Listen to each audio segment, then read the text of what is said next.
இறையேசுவில் அன்பிற்குரிய சகோதரர்களே, சகோதரிகளே, இந்த உலகில் வாழும் பொழுது நமக்கு ஒரு துணிச்சலை தரக்கூடிய ஒரு உணர்வு என்னவென்றால், கடவுள் நம்மோடு. கடவுள் நம்மோடு என்னும் ஒரு உணர்வு இந்த உலகில் நமக்கு ஒரு தெளிவையும், துணிச்சலையும், நம்பிக்கையும் தருகிறது. ஒரு கால்பந்து வீரருடைய கதை இவ்வாறு செல்கிறது. கால்பந்து வீரர் ஒருவர் தன்னுடைய பார்வையற்ற தந்தையை அழைத்து கொண்டு தான் விளையாட வரும்பொழுதெல்லாம் அந்த மைதானத்திலே அந்த தந்தையை அழைத்து வருவார். ஒரு நாள் அவருடைய தந்தை இறக்கிறார். இறந்ததற்கு பிறகு அவர் தொடர்ந்து கால்பந்து விளையாடுகிறார். அவர் விளையாடும் பொழுது அவரிடம் மாற்றம் காணப்படுகிறது. அப்பொழுது சக வீரர்கள் அவரிடம் கேட்கிறார்கள், இன்றைய நாட்களிலே நீங்கள் நன்றாக விளையாடுகிறீர்களே, முன்பெல்லாம் இவ்வாறு சிறப்பாக விளையாடியதில்லை. நீங்கள் சிறப்பாக விளையாடுவதற்கு காரணம் என்ன என்ற அந்த கால்பந்து விளையாட்டு வீரரை அவர்கள் கேட்டபொழுது, அந்த விளையாட்டு வீரர் என்ன கூறினார் என்றால், ஆம், என்னுடைய விளையாட்டை நானும் உணர்கிறேன். இந்த நாட்களில் நான் சிறப்பாக விளையாடுகிறேன். அதற்கு காரணம் என்னவென்றால், என்னுடைய தந்தை என்னுடன் இருக்கும் பொழுது அவருக்கு பார்வை தெரியாது. அவரை நான் இங்கே அழைத்து வருவதுண்டு. அவர் இங்கே அமர்ந்திருப்பார். நான் எப்படி விளையாடுகிறேன், இந்த மைதானத்தில் என்ன நடக்கிறது என்று அவருக்கு தெரியாது. இப்பொழுது அவர் இறந்து விட்டார். எனவே நான் இந்த மைதானத்தில் விளையாடி கொண்டிருக்கும் பொழுது என்னுடைய விளையாட்டுகளை எல்லாம் நான் எப்படி இங்கு விளையாடுகிறேனோ அதையெல்லாம் விண்ணகத்தில் இருந்து என்னுடைய தந்தை பார்த்து கொண்டிருக்கிறார் என்னும் ஒரு உணர்வு எனக்கு இருக்கிறது. எனவே தந்தை என்னை எப்பொழுதும் பார்த்து கொண்டிருப்பதால் நான் சிறப்பாக விளையாட வேண்டும் என்று உணர்கிறேன். எனவேதான் நான் சிறப்பாக விளையாடுகிறேன். ஏனென்றால் அவர் என்னை பார்த்து கொண்டு இருக்கிறார். ஆம், அன்பிற்குரியவர்களே, உணர்வுகள் மிக மிக முக்கியமானது. உணர்வுகள் எண்ணங்களாக உருவாகின்றன, எண்ணங்கள் முடிவுகளாக உருவாகின்றன, முடிவுகளிலிருந்து செயல்கள் பிறக்கின்றன, செயல்களை நம்முடைய வாழ்க்கையை தீர்மானிக்கின்றன. எனவே கடவுள் நம்முடன் இருக்கின்றார் என்னும் ஒரு உணர்வு எப்பொழுதுமே மிக மிக முக்கியமானது ஒன்றாக இருக்கிறது. கிறிஸ்து பிறப்பு திருவிழாவை கொண்டாட இன்னும் 3 நாட்களை இருக்கும் பொழுது இந்த திருவருகை காலத்தினுடைய 4வது ஞாயிற்றுக்கிழமை மிக மிக முக்கியமான ஞாயிற்றுக்கிழமையாக இருக்கிறதாம். பாரம்பரியமாகவே இந்த ஞாயிற்றுக்கிழமையை இம்மானுவேல் ஞாயிறு என்று நாம் அழைக்கிறோம். அதாவது கடவுள் நம்மோடு இருக்கிறான் என்பதை உணர்ந்து கொள்வதற்காக உருவாக்கப்பட்ட ஒரு ஞாயிற்றுக்கிழமையாக இருக்கிறது. அந்த கடவுள் நம்முடன் இருப்பதே கடவுளுடைய நிறை அன்பு என்பதை சுட்டி காட்டுவதற்காகவே நாம் இன்றைய நாளில் அன்பு மெழுகுதிரியை ஏற்றி இந்த திருவருகை காலத்திலே நுழைந்து இருக்கிறோம். இன்றைய முதல் வாசகத்திலே நாம் வாசிக்க கேட்கின்ற கடவுள் நம்மோடு என்னும் ஒரு இறைவாக்கு மரியாவின் மூலமாக நமக்கு உண்மையாக்கப்படுகிறது. மரியாவுக்கு வானதூதர் கபிரியேல் அவர்கள் மங்கள வார்த்தை அறிவிக்கும் பொழுது நாம் அந்த மொழிகளை வாசிக்க கேட்கிறோம். கபிரியேல் தூதர் மரியாவுக்கு தோன்றி என்ன கூறுகிறார் என்றால், அருள் மிக பெற்றவரே வாழ்க, ஆண்டவர் உம்மோடு.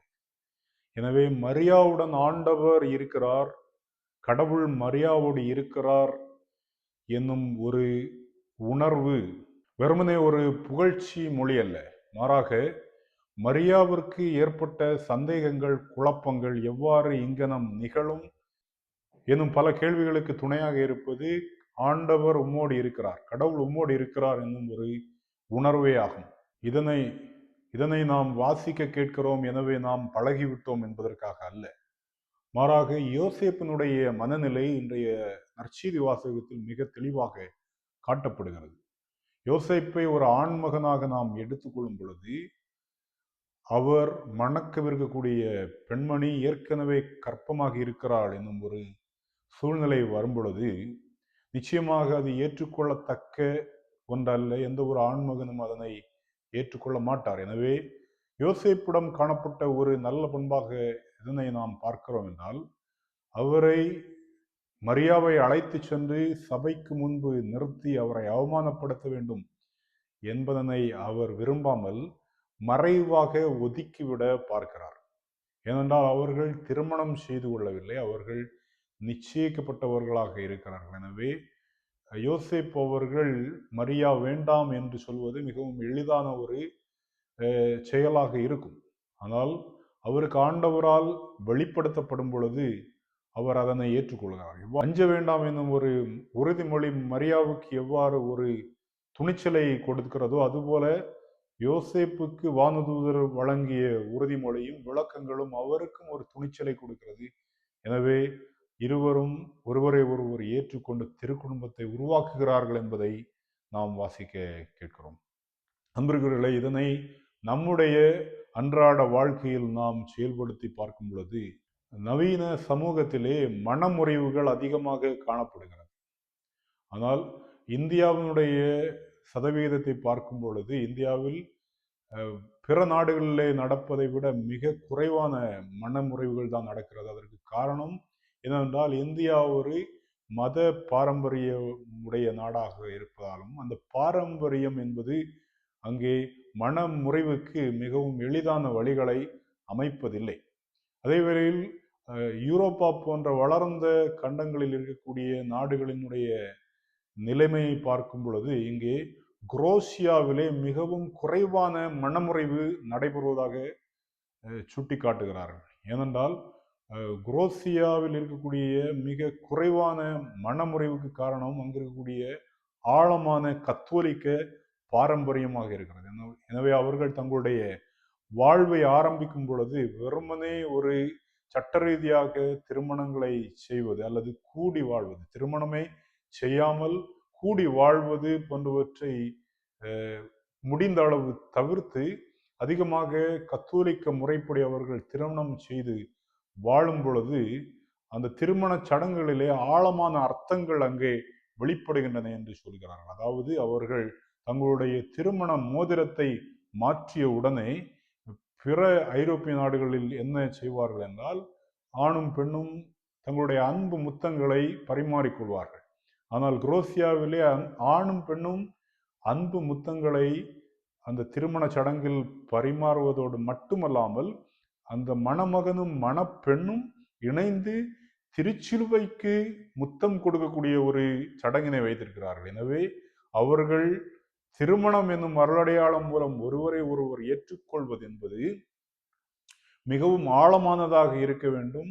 அவர்கள் நீடித்த மற்றும் நிலையான தன்மையுடையதாக இருக்க வேண்டும் என்பதை உணர்ந்தவர்களாக வாழ்வில் எவ்வளவுதான் துன்பங்கள் வந்தாலும் ஒருவரை ஒருவர் ஏற்றுக்கொண்டு எல்லா சூழ்நிலைகளிலும் இணைந்து வாழ்பவர்களாக இருக்கிறார்கள். எனவே குரோஷியாவில் மிக மிக மனமுறைவு குறைவாக இருக்கிறது என்பதை கூறுகிறார்கள். எனவே ஆணும் பெண்ணும் இணைந்து வாழ்வது ஏதோ இருவர் செய்து கொள்ளக்கூடிய ஒரு ஒப்பந்தம் அல்ல, மாறாக அங்கே ஒரு பாரம்பரியம் இருக்கிறது, அங்கே ஒரு நம்பிக்கை தன்மை இருக்கிறது, அங்கே ஒரு அன்பு இருக்கிறது என்பதை வெளிக்காட்டுவதற்காகவே யோசேப்பு தன்னுடைய மனைவியான தாய் மரியாவை ஏற்றுக்கொள்ளக்கூடிய இந்த நாளிலே நாம் அன்பின் மெழுகுதிரியை ஏற்று இந்த 4வது ஞாயிற்றுக்கிழமைக்கு கடவுள் நம்முடன் இருக்கிறார், எனவே எவருக்கும் அஞ்ச வேண்டாம், நாம் இணைந்து வாழ்வோம் என்னும் ஒரு மன தெளிவினை அவர்கள் கொண்டிருக்கிறார்கள். எனவே இது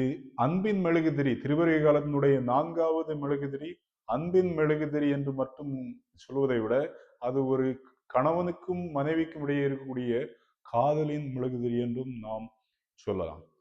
எனவே அன்பிற்குரியவர்களை, திருவருகை காலத்தினுடைய 4வது ஞாயிற்றுக்கிழமை அன்பின் மெழுகுதிரியை ஏற்றி உள் நுழையும் பொழுது இறை அன்பு குழந்தையாக நம் மத்தியிலே பிறக்கவிருக்கிறது. அந்த குழந்தை குடிலில் மட்டும் பிறக்கக்கூடிய குழந்தையாக இல்லாமல் நம்முடைய உள்ளத்திலும் பிறக்க வேண்டும் என்பதை உணர்ந்து கொள்வோம். ஆண்டவர் இயேசு கிறிஸ்து இந்த பூமியிலே நுழைவதற்கு கதவாக இருந்தவர் மரியா. எனவே நாமும் நம்முடைய உள்ளங்களை திறப்போம், திறந்து ஆண்டவரை நாமும் நம்முடைய உள்ளங்களில் பிறக்கச் செய்வோம். அனைவருக்கும் திருவருகை கால 4ஆம் ஞாயிற்றுக்கிழமையினுடைய வாழ்த்துக்களை தெரிவித்துக் கொள்கிறேன். இயேசு குழந்தையினுடைய பிறப்பு நம் உள்ளங்களிலும் இல்லங்களிலும் நிறைவதாக. ஆமென்.